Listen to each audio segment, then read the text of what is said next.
Imagine finding out today that you are legally and irrevocably a billionaire. Oh, man. That would be nice. Right. Like you see the paperwork, the lawyers sign off on it, and the assets are just completely secure in your name. Right. It's yours. It is yours. But then you pull out your phone, on a Tuesday morning, check your banking app, and the balance still says zero. Yeah. You literally have the title deed to an empire, but you still have to figure out how to, pay for your groceries this week. That is such a harsh reality check. It is.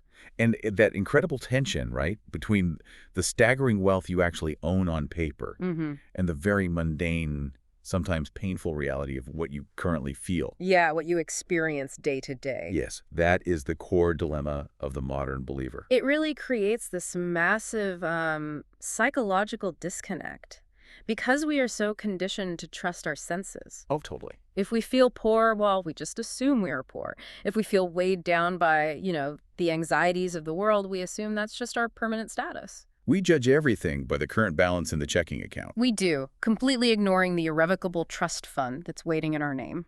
Welcome to Reformed Thinking. Today we are taking a deep dive into an absolutely arresting piece of theology written by J.C. Ryle. It is a brilliant piece. It really is. It's a paper titled Heirs of God, and honestly, it acts like a spiritual audit. That's a great way to put it. Right. So Ryle takes this specific text, Romans chapter 8, verses 14 through 17, and he extracts these incredibly hard-hitting realities about what it means to be an adopted child of the Creator. And he pulls no punches? No, he doesn't. Our mission for this deep dive is to establish the precise relation of true Christians to God, identify the specific internal and external markers of that relationship, and look at the staggering privileges that await the people who hold this status. That's a lot of ground to cover. It is, but it's worth it.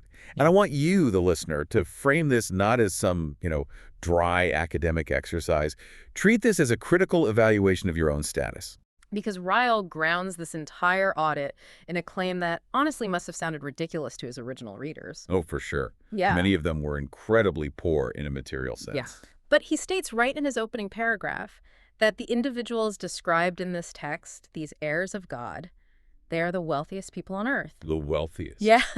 He makes a direct comparison between temporal wealth and eternal inheritance. And he points out the inherent limitations of earthly money. And we see those limitations constantly, don't we? Oh, everywhere. Like, you can build a massive portfolio, you can buy the absolute best health care, but temporal wealth cannot cure an aching heart. Nope. It cannot lighten a heavy conscience. It provides, zero insulation against family troubles or, the reality of death. Right. I mean, you can amass millions. Billions. Yeah, billions. Yeah. But you leave every single penny behind the literal second your heart stops beating. It stays here.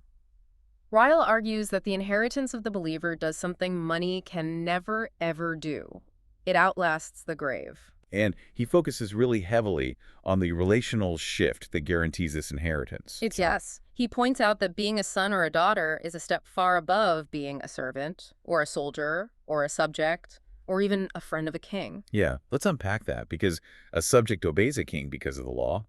Exactly. That is spot on. They might respect the monarch. They might even benefit from the protection of the crown, but they do not live in the palace. Right. They don't have unfiltered access to the throne room. They're entirely outside the family structure. Let's bring that into a modern context so we can really see how radical this shift is. Okay, yeah. Think about a massive global corporation. Okay. You have an entry-level worker on the ground floor. Now, earning a paycheck is fantastic, right? It pays the rent. Sure does. But their relationship with the billionaire CEO is entirely transactional. They perform a task, they get a reward. And if they fail the task? They face termination, they get fired. Right. But suppose that billionaire CEO legally adopts that specific entry-level worker. Overnight, the entire legal standing changes. Their future security, their daily interactions, their access to the top floor, everything shifts. The transaction is completely replaced by affection and guaranteed provision. That shift from a transactional relationship to a familial one, it just rewrites the entire script of your existence. It really does. Ryle points out that the son of an earthly parent naturally looks to his father for maintenance, education, love, and generally speaking, no bad conduct can completely extinguish a father's love for his child. Yeah. When you elevate that concept to the creator of the universe, it means your Tuesday morning is no longer defined by a fear of being fired from the cosmos. That is such a good phrase. Fired from the cosmos. Right. It's defined by the security of a home that is always open to you. Your mistakes do not threaten your legal status as a child. Okay, but my immediate assumption, and I think, the assumption of most people listening, is that since God created humanity, everyone is automatically born into this family. Like, if God created us, we are all his children by default. Yeah. I'm guessing Ryle completely dismantles that idea. Oh, he takes a sledgehammer to A sledgehammer. Yeah, he calls the idea that all human beings have a natural right to look to God as their father a vile heresy. Whoa. Those are strong words. Very strong. Citing the biblical text, he argues that humans are, by nature, children of wrath. He says sin is hereditary. It runs in the family of Adam. So we are not born as sons of God. No, we are born alienated from him. According to Ryle, sonship only begins the specific day a person believes in Jesus Christ for salvation. Okay, I have to play devil's advocate here because this is where the modern mind completely recoils. Oh, for sure. If God is love, isn't it arrogant and frankly really harsh to say only a select few get to call him Father? People hear a phrase like children of wrath, and they picture a deity who is just like perpetually angry at babies. Yeah. It feels incredibly exclusive. Doesn't God love absolutely everyone? Well, Ryle fully anticipates that reaction. Yeah. He makes a very careful distinction between God as the universal creator and God as a reconciled father. Okay. How does he define that? Ryle admits without hesitation that God is the great first cause. In that specific sense, God is the creator of all mankind. He gives breath to everyone. He loves all mankind with pity and compassion. But the sonship we have simply by being created beings is a sonship we share with stones, trees, beasts, and even the devils. Oh, wow. So just existing doesn't make you a child in the relational sense. Right. Think of it like a carpenter making a chair. Being made by a carpenter does not make a chair the carpenter's child. That makes a lot of sense. Yeah. The creation does not automatically equal adoption. But what about the children of wrath language? That addresses the mechanics of God's holiness and justice. Okay. God's holiness makes it literally impossible for sinful men to approach him directly without a mediator. The text actually refers to God out of Christ as a consuming fire. Stop there for a second. We hear terms like mediator and consuming fire thrown around in theology all the time. Yeah, they become buzzwords. Exactly. That's spot on. Let's break down the actual mechanism of what those mean. When I think of a consuming fire, I think of the sun. Oh, that's a great analogy. Right. It is brilliant. It gives life. But if a comet gets too close, the sun's sheer intensity just burns the impurity to ash. It's not that the sun is angry at the comet. Right. It doesn't have emotions about the comet. No, it is just the nature of pure heat meeting a lesser substance. That is a perfect analogy for holiness. Yeah. God's moral purity is so absolute that human corruption cannot survive in his unshielded presence. It would be annihilated. And that is why a mediator is required. Yes. In a legal sense, a mediator is a neutral third party who bridges a hostile gap between two sides. So Christ bridges that gap. Christ, having both a divine and a human nature, is the only one who can stand in the consuming fire of God's presence while simultaneously holding on to humanity. So it bridges the incompatible natures. Yeah. And this reveals the massive human pride hidden within the modern pushback you brought up earlier. The idea that it's harsh. Right. God offers to be a father, and he offers salvation freely, but he establishes the terms. To demand that God be our father on our own terms while completely bypassing the mediator he provided, it's the height of arrogance. Wow. It is telling the Creator, I want the benefits of your house, but I refuse to enter through the door you built. I want you to lower your standards of justice so I can feel comfortable. You're demanding the inheritance while shredding the adoption papers. You want the crown without the cross. Ryle sees this boundary not as a harsh reality, but as a necessary framework maintained by a holy God who cannot simply wave a magic wand and ignore justice. So faith is the mechanism of this radical change. It is. Ryle uses the imagery of a graft. Faith is what takes a branch from a wild, dying tree and splices it into the living family tree of the Father. It's a beautiful image. Until that specific transaction of faith occurs, angels do not rejoice over a person's natural birth into the world. They only rejoice over their spiritual rebirth. This desire for a universally affirming God, a God who acts like a cosmic grandfather who just hands out candy and winks at our faults. Yeah, the grandfather in the sky. Right? That mirrors the exact school of theology Ryle attacks in the next section of his paper. He calls it a rising new theology. Oh, he issues a massive warning against this. It's a theological framework that preaches only mercy and love while completely erasing God's justice and, by extension, erasing the concept of hell. Which is very popular. Highly popular.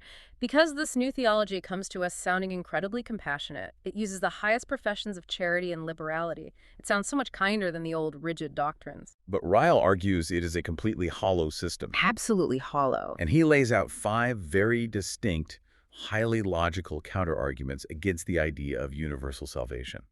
Let's look at the first one. It relies on historical facts. Yes. He invites the proponents of this all love, no justice theology to just go visit the ruins of ancient cities. Like which ones? He points to Mesopotamia, where Nineveh and Babylon once stood. Right. These were massive, thriving centers of civilization that engaged in horrific brutality and idolatry. Now, they are completely desolate. He points to the shores of the Dead Sea, historically associated with the judgment of Sodom and Gomorrah. So he's saying, look at the physical evidence. Yeah. He points to the historical scattering of the Jewish people after the destruction of Jerusalem. Ryle's challenge is straightforward. Look at the archaeological and historical records of divine judgment and try to maintain the argument that God never punishes sin. The stones themselves cry out against that idea. They do. His second argument moves from ancient history to human psychology, specifically the human conscience at the moment of death. This one is intense. It is. He challenges these teachers to go to the bedside of a dying person who has lived entirely for themselves and try to comfort them with vague theories of universal acceptance. Ryle argues that in a dying hour, the human conscience makes sad work of these new liberal systems. Because it just doesn't hold up. Right. When the lights are fading and the reality of eternity is rushing in, vague platitudes about a universally nice God just don't work. Without solid promises, without the specific mechanism of faith and a mediator, the gnawing anxiety about facing a holy creator cannot be calmed. Because the conscience inherently knows that justice is real. Yes. We know we have broken the law, and telling a dying person, don't worry, the judge is a pushover, offers no real comfort. That brings us to his third argument, which is where the logic gets genuinely fascinating. He points out the absolute nightmare of a mixed heaven. Oh, this is such a compelling point. He asks the reader to seriously conceptualize a future state where every single human being is gathered together without distinction. Okay, so picture a crowd where you have Pharaoh, who enslaved the Israelites, Nero, who literally burned Christians alive to light his gardens, and Judas Iscariot. All thrown indiscriminately into the exact same eternal space as Moses, the Apostle Paul, and William Wilberforce. It sounds like a recipe for absolute horror. Because it would be. Ryle argues that in such a place, there would be no common bond of harmony. The pure and the impure, the holy and the unholy, forced into eternal proximity. Imagine being trapped in a room forever with someone who abused you, and the administration of heaven just says, well, we are inclusive here, so you have to live with them, and they haven't changed. That is not paradise. Ryle concludes that an eternity in such a miserably confused crowd would be worse than annihilation. Let's use an analogy to look at the mechanism of why this inclusion fails so spectacularly. Okay. Think about a sterile operating room in a hospital. Right. The entire purpose of that room is healing, and its effectiveness relies entirely on maintaining a strict boundary against contamination. The surgeons scrub in, the tools are autoclaved, the air is filtered. Yes. Now imagine if the hospital administration decides, out of a misguided sense of charity, to let anyone walk off the street into that operating room in their dirty clothes. Regardless of whether they've been sterilized. Exactly. What happens to the room? It ceases to be a place of healing. It becomes a place of infection. The charity of letting everyone in actually destroys the very nature of the room. That makes so much sense. Ryle is essentially saying that forcing the unrepentant and the holy into the same eternal space destroys the concept of heaven. If heaven is a place of perfect purity, you cannot introduce unsterilized corruption into it without destroying the environment. Which flows directly into his fourth argument, the destruction of moral motivation. Oh, right. If everyone is going to heaven regardless of how they live, what is the point of fighting against your own dark impulses? There's no point. Right. What motive remains for living soberly, righteously, or making massive sacrifices for others? If the final grade for the class is an A, no matter if you study or if you burn the textbook, nobody studies. Universal salvation strips all meaning from moral exertion in the present. It really does. And his fifth counterargument is that this universalist view contradicts the Bible from front to back. You have to ignore hundreds of texts to make the theory fit. You have to cherry pick. Heavily. He warns that if you follow that path, you rob yourself of the bread of life and replace it with a system that sounds pleasant but has zero foundation. It will collapse the moment weight is put on it. So, with that framework established, that not everyone is naturally a child of God, and that universal salvation is a dangerous myth, it leaves the listener with a very pressing question.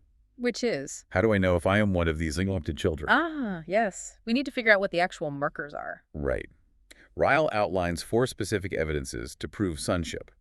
The first 2 happen entirely inside the individual. Okay. Evidence number 1 is being led by the Spirit. He describes this as a constant, discernible movement in a person's affections. People who are adopted by God are pulled away from certain things and pushed toward others. What are they pulled away from? They're pulled away from loving sin, from trusting in their own self-righteousness, and from being completely absorbed by the opinions of the world. And pushed toward. Pushed toward Christ, toward the Bible, and toward a desire for holiness. He calls it a beaten path that all adopted children travel. Okay, but what does that actually feel like on a Tuesday? Because we still wake up wanting to be selfish. We do. It feels like an internal friction that just wasn't there before. Friction, I like that. Yeah, before adoption, you might lie to get ahead at work and feel completely fine about it. It's just a survival tactic. Just doing what you gotta do. Right. But after adoption, you might still tell the lie out of habit or fear, but immediately there is this internal alarm bell. The Spirit leads you to see the ugliness of the action. You can't enjoy the sin the same way anymore. No, you can't. And Ryle notes that this leading can take you to places that feel very different from one another. Sometimes the Spirit leads you to see your own emptiness, breaking your pride. Other times the Spirit leads you to glimpses of future glory to cheer your heart. But the destination is always drawing you closer to the Father. Always. That friction leads right into the second internal evidence, which is possessing the spirit of adoption. This is where a massive psychological shift happens. Ryle says the adopted child is delivered from slavish fear. He contrasts the old nature's instinct with the new nature's instinct. Look at the historical examples in the text. You have Adam breaking the rule and immediately hiding in the trees of the garden. Right. You have Cain murdering his brother and going out from the presence of the Lord. The natural instinct of a guilty conscience is to hide from the majesty and justice of God. Because you feel a massive, terrifying gulf between yourself and the Creator. But the spirit of adoption eliminates that instinct to hide. Instead of running away in terror, the believer's new instinct is to approach God boldly as a reconciled parent, crying, "Abba, Father." I want to spend some time here because this is intensely practical for the listener who struggles with guilt. Please do. Christians still make mistakes. We snap at our kids. We fail morally. We harbor bitterness. How does a believer distinguish between normal, healthy conviction over a mistake and the slavish fear or spirit of bondage that Ryle says is supposed to be eliminated? Oh, that is the critical distinction. Let's look at the mechanism of guilt. Normal conviction, the kind a true child of God feels, is relational. They're relational, okay. Imagine a child who accidentally breaks their mother's favorite vase. The child feels terrible, they cry. Naturally. But because they know their mother loves them, their grief drives them to go find her, confess what they did, and seek comfort. That is relational conviction. It drives you toward the parent for reconciliation. Yes. Slavish fear, on the other hand, is legal and penal. It is the terror of a criminal waiting for the executioner. That's a huge difference. If a thief breaks a vase in a house he is robbing, he doesn't go find the homeowner to apologize. No, he runs out the back door to hide from the police. Slavish fear drives you away. If your guilt makes you want to run to Christ for cleansing, that is the spirit of adoption working. You are acting like a son. But if your guilt makes you want to abandon faith, stop praying, and hide from God completely. That is the old spirit of bondage. Wow. Those internal feelings of adoption are incredible, but they are also backed up by something Ryle calls the internal witness. We are moving into the paradoxical evidences now, right? We are. Evidence number 3 is the witness of the Spirit in the conscience. How does Ryle describe that? He describes it as a felt positive hope that the world completely lacks. But he is incredibly pastoral here. He acknowledges that the volume of this witness varies wildly from person to person. So it's not always booming loud. Not at all. For some believers, this witness is a loud, clear, ringing testimony. I am Christ's and Christ is mine. They sail toward heaven with full assurance. Must be nice. Right.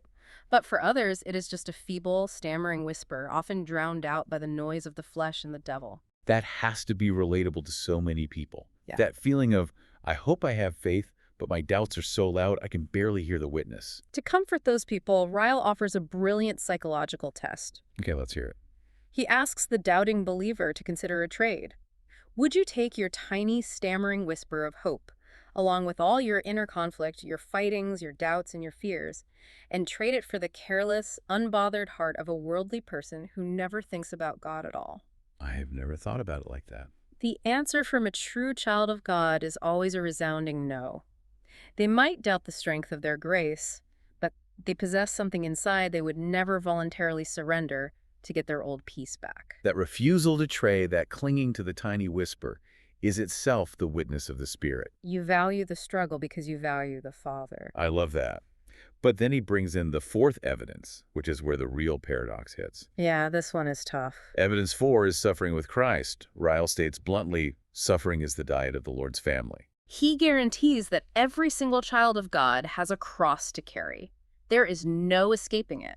What kind of suffering are we talking about? He lists the obvious sources of these trials: the world, the flesh, the devil. But he also lists trials from relations and friends, hard words, misrepresentations, and slander. It's comprehensive. And he mentions what he calls your own home devil, the specific internal corruptions and besetting sins you have to battle daily. Why is this necessary? Why can't the inheritance just come with comfort right now? It's a fair question. Let's look at it through the lens of physical therapy. Okay. When a patient is recovering from a severe injury, a physical therapist will put them through immense stress and physical pain. Right. They stretch things that shouldn't be stretched. To an outside observer, it looks like cruelty. Why are you bending that joint? Why are you adding weights to someone who is already hurt? It seems counterproductive. But the therapist applies resistance not to break the patient, but to build muscle, break down scar tissue, and heal the body. The earthly hardships we face are the resistance training of the soul. They are proof that God is actively training the believer, not abandoning them. Ryle calls this suffering a weaning process. The purpose of the chastisement is to wean the believer away from an unhealthy attachment to the world and to make them partakers of God's holiness. Weaning is a painful process for a child. It is. He quotes the reformer Philip Melanchthon, who said, "Where there are no cares, there will generally be no prayers." This is so true. When my bank account is full and my health is great, my prayer life gets incredibly shallow. Human nature requires friction to look upward. Affliction is the tool God uses to keep his children in close communication with him. If the world was perfectly comfortable, we would never want to leave it for the inheritance. Never. The grueling nature of this earthly training, the constant cross-carrying, makes the promised future inheritance all the more staggering. We are bearing this weight now, but what specifically are the heirs waiting to receive when the training is over? What is the actual inheritance? Ryle points out that human minds are simply too earthly, too bound by our current senses to grasp heaven fully. Language falls short. Yeah, if you try to explain the concept of a vibrant, colorful sunset to someone who has been blind since birth, you run out of vocabulary. So the Bible often uses negative terms to help us comprehend the future glory. By negative terms, he means describing what will not be there. Yes. It is a brilliant way to communicate with limited creatures. We understand our present pain perfectly, so God promises the absolute absence of that pain. Ryle lists them out. There will be no corruption, no fading of glory, no devil to tempt, no curse of sin, no sorrow, no sickness, no death, the total removal of every single source of human misery. Just imagining waking up one single morning without a lingering sense of anxiety or physical ache is overwhelming. It really is. But he doesn't stop at the negatives. He outlines the positive realities that await the heirs. He details several specific positive joys. First, perfect knowledge. We will finally understand everything that is currently obscured. And he notes a beautiful side effect of this perfect knowledge: The end of all theological disagreements. Think about all the denominational friction, all the bitter debates over church governance or doctrine that have divided believers for centuries. Exhausting. In the inheritance, everyone will finally see eye to eye. We will marvel at how blind we all were. He also mentions perfect holiness, which he describes using a really visceral metaphor. He talks about how currently corruption sticks to all our motives and actions like birdlime. Birdlime. That's an interesting word. It's a sticky substance hunters use to smear on branches to trap birds. Oh, wow. It is a fantastic illustration for the mechanism of sin. Even when we try to do something good like giving to charity or helping a neighbor, some selfish motive, some desire for praise, or some hidden pride sticks to the action. You can never perform a perfectly pure deed. Our best works are covered in sticky corruption. In the inheritance, we finally say an eternal goodbye to that birdlime. We will be presented without spot or wrinkle. I want to look closely at one specific positive point he raises here. He promises work without weariness. Okay, yeah. Let's look at that. I think about how the listener relates to that concept right now. In our current state, even doing good deeds leaves us physically and mentally drained. Oh, absolutely. I remember volunteering for a weekend youth retreat. I love the kids, I love the mission, but by Sunday afternoon, my brain was fogged, my feet ached, and I just wanted to sleep for 2 days. You hit a wall of exhaustion. A huge wall. It is a profound frustration of the human condition. Our spirit is often willing, but our carbon-based physical machinery breaks down. We want to keep helping, we want to keep learning, we want to keep worshiping, but our bodies demand sleep. Our minds succumb to burnout. The friction of living in a fallen world saps our energy. So what does working without weariness actually look like? Ryle is pointing to a future state where the glorified physical body is no longer a hindrance to the willing spirit. You will have the capacity to engage in joyful, continuous, productive activity without ever hitting that wall. Imagine having the energy you feel after a perfect 8 hours of sleep and a great cup of coffee. But that energy never, ever fades. And he caps off the inheritance with the promise of perfect communion. Communion with all the saints of history, reuniting with loved ones without the anxiety of a future parting, and perfect communion with Christ himself. Seeing him face to face without a mediator because the gap has finally been permanently closed. Knowing that this flawless, guaranteed inheritance is waiting, how should it alter the way you live your life today? Ryle doesn't let the reader just close the book and walk away. No, he forces a verdict. He tells the reader to settle the question of whose child they are. Time is short, the world is getting old, and death is near. If you are not a child of God, he pleads with you to lay hold of Christ and take up the cross. But if you are a child of God, he issues a massive challenge regarding how you walk through this world. He charges the believer to walk worthy of their Father's house, to honor God by obedience and by showing love to all his other children. The practical application of this sonship is a life marked by joy and a heavenly focus. He asks a very piercing question. If you are a child of the King, why are you ever sad? Why do men ever doubt whether it is a pleasant thing to be a Christian when they look at your life? He is challenging our tendency to look absolutely miserable while holding a winning lottery ticket in our pocket. He also questions why believers try to build a permanent nest here on earth when they know they're heading to a flawless city. We spend an incredible amount of energy trying to perfect our temporary circumstances. We obsess over the landscaping of a hotel we are only staying in for one night instead of living as citizens of a future kingdom. Think of it like a prince traveling incognito through a foreign, hostile country. Okay, I like this. The prince is on his way back to his father's kingdom to take the throne. On the road, he faces terrible weather. He has to eat bad food. The locals mock him because his clothes are muddy and he looks tired. But the prince never despairs. He does not get crushed by the mockery or the bad food because he knows with absolute certainty that a palace, a crown, and a feast are waiting for him the exact moment he crosses the border. The temporary hardships do not redefine his permanent identity. That is the exact mindset Ryle is trying to cultivate in the listener.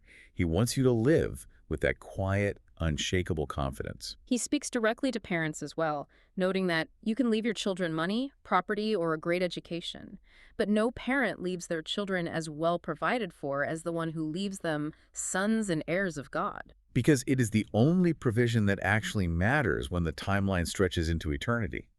We have covered incredible ground today. We really have. We have traced the arc of the source material from the foundational legal shift of adoption, moving from a condemned subject to a loved child, through the internal evidences of the Spirit's leading, the psychological shift away from slavish fear, and the external evidences of carrying a cross. And we have looked at the staggering, incorruptible promises of the inheritance waiting on the other side.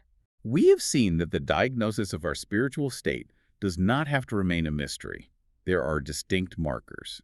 The spirit of adoption removes the instinct to hide from God.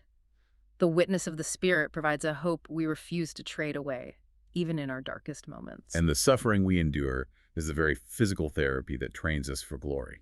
I want to leave you with a final thought to mull over as you go about your day, building on this idea of the inheritance. Yeah, let's hear it. Consider Ryle's phrase about believers currently being heirs in expectancy rather than heirs in possession. We are waiting for the funds to clear. Imagine if a massive, unimaginable fortune, say $2 billion, was legally deposited into your bank account today. You saw the paperwork, you know the transfer is guaranteed by the most powerful institution on earth, but the stipulation is that the funds will not become available for withdrawal until next year. Your current daily checking account might still be nearly empty. You still have to budget for gas and groceries this week. You are still dealing with the daily grind. But how would that guaranteed future wealth alter your psychological anxiety over today's minor financial annoyances? If you get a flat tire or your refrigerator breaks down, it wouldn't induce a panic attack anymore. You wouldn't lose sleep over a $500 repair bill because you know the massive fortune is secured and waiting. The present pain is swallowed up by the future certainty. The wealth is legally yours. You are simply waiting for the day you come of age to possess it. Let that reality dictate how you view the trials, the friction, and the hardships you will face tomorrow. When we try to assess our value by looking at our temporal circumstances, our earthly bank accounts, or our immediate physical comforts, the precision is an illusion. We are looking at the wrong ledger entirely. The true X-ray of a believer's status reveals a different picture. It reveals a child who has been legally adopted by the Creator of the universe, standing in the muddy waters of the present, but holding the title deed to an eternal city.